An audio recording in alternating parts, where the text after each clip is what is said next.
and welcome back to the Curious Kid podcast. In episode 12, we got curious about garbage. It was one of my favorite episodes from season 1, and it came out 315 weeks ago. That's ridiculous. Anyways, when people think about the topic we are getting curious about this week, they often think it's similar to garbage, but the truth is that it's very different, and we're about to learn all about it.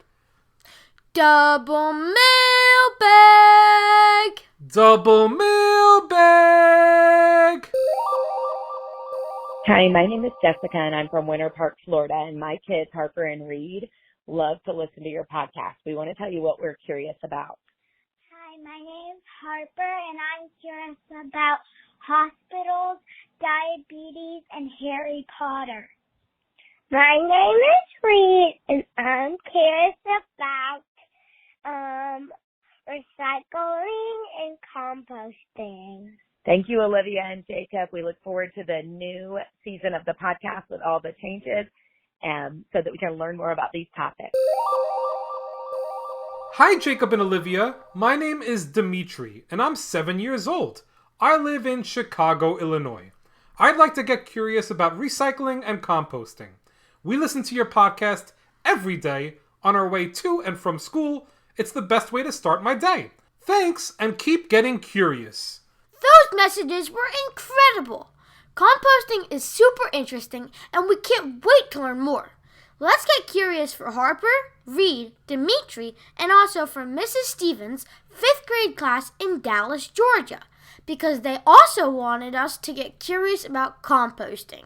By the way, I also had a Mrs. Stevens, but she was my 4th grade teacher, not 5th grade. So close. There is so much to learn this week, but only one way to kick that learning off. What's the question of the week? There is an animal that builds a compost pile and uses that compost to incubate its eggs. The question of the week is, which animal uses compost in this very interesting way? Okay, let's talk about things that rot, turn brown, and sometimes wiggle. It does all that stuff, but it's not garbage. Composting is like nature's recycling program. It's what happens when organic waste gets broken down and turned into amazing, rich soil that plants love. We're going to dig into, pun absolutely intended, what composting is, why it's awesome for the planet, the science behind how it works, the history of people doing it, and some surprising, sometimes weird, compost facts you've probably never heard. And I promise, we will make it more fun than watching grass grow. In fact, it's kind of the opposite. We're going to talk about breaking things down. Let's start at the top. What exactly is composting? Composting is the process of taking organic waste, so things like fruit peels, vegetable scraps, coffee grounds, and dead leaves, and letting natural decomposers break them down. So, we're basically feeding leftovers to an army of microscopic garbage eaters. Yes, and these decomposers aren't just making the waste disappear. They're turning it into compost, which is full of nutrients plants need. I like to imagine them as little chefs stirring a giant stew of apple cores and yard clippings. That's actually not entirely wrong. Composting is like slow cooking, except instead of heat from an oven, you get heat from microbial activity. So, if I put an old apple in my backyard, eventually nature just eats it? Exactly. But composting speeds up the process and makes sure the result is something plants love. All right, science time. How does a banana peel become something you could sprinkle around tomatoes without gagging? It all comes down to decomposers, mainly bacteria and fungi.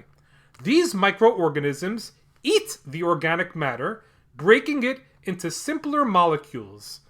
And when they eat it, they poop it out. Let's just say it. Their poop is full of nutrients like nitrogen, phosphorus, and potassium. Those 3 nutrients are in almost every store-bought fertilizer. Compost is nature's free, chemical-free version.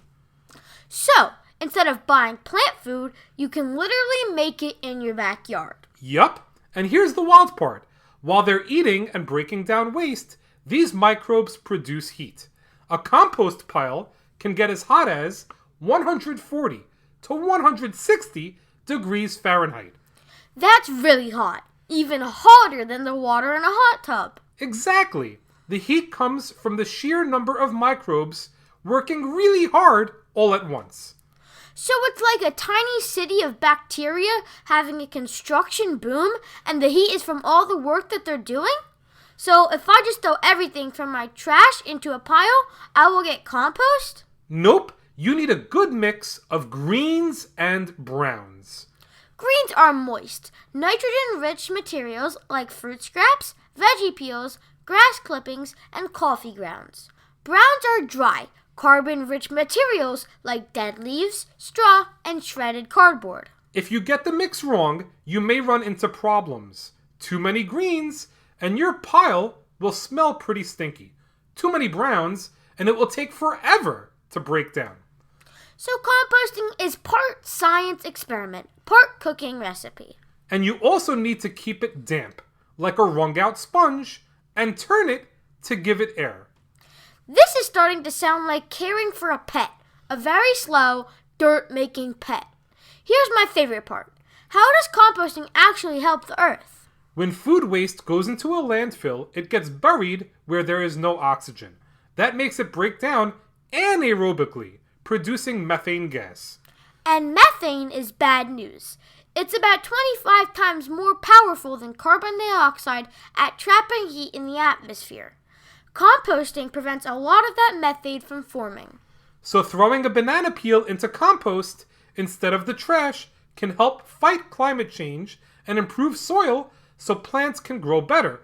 And plants absorb carbon dioxide, so that's an added bonus.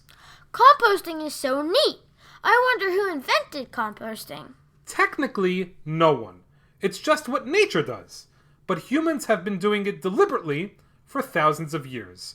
The earliest written records are from around 2300 BC in Mesopotamia. The ancient Chinese, Greeks, and Romans all used compost. Even George Washington had compost piles at Mount Vernon. During World War II, the US and UK encouraged citizens to compost as part of the war effort to grow more food at home. Okay, it's time to talk about my favorite part of composting. Worms. Worms are nature's recycling machines, red wigglers especially. They eat scraps and make worm castings, which is the polite way of saying worm poop. And worm castings are full of nutrients and microbes that help plants grow.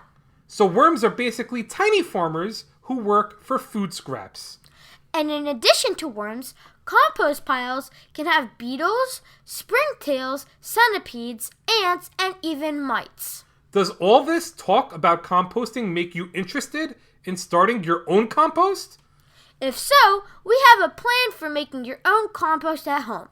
Warning, if you plan on doing this, please do it with a grown-up. Step 1.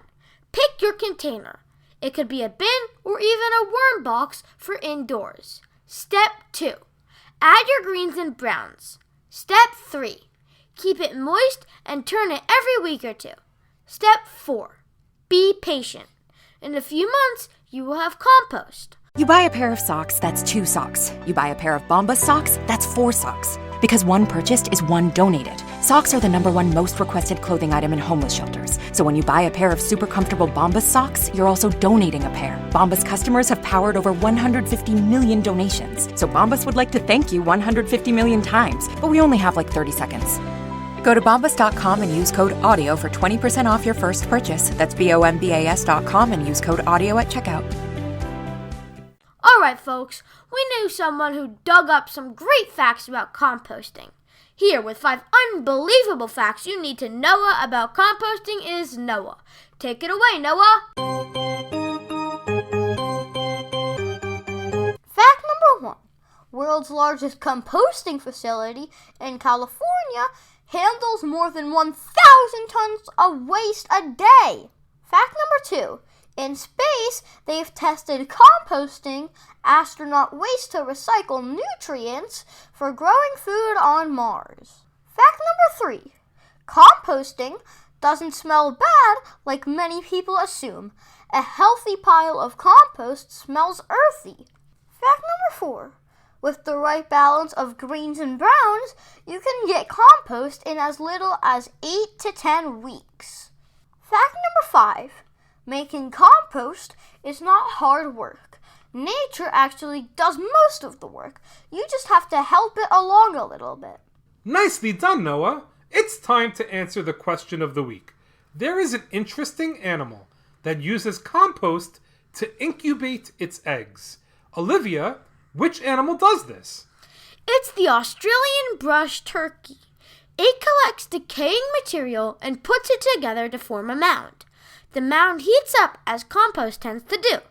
That heat keeps the eggs warm, so it heats up the eggs better than the turkey sitting on those eggs. It also allows the turkey to incubate more eggs at the same time.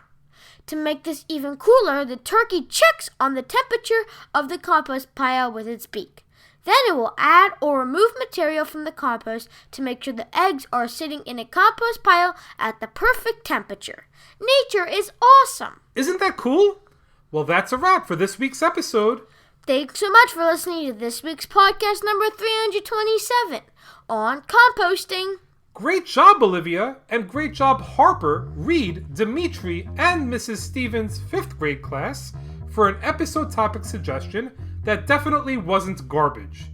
It was compost, which is totally different than garbage, even though people sometimes get the two things confused. Join us next week when we will get curious about makeup for listeners from Australia and Israel. As always, thank you so much for listening and getting curious with us.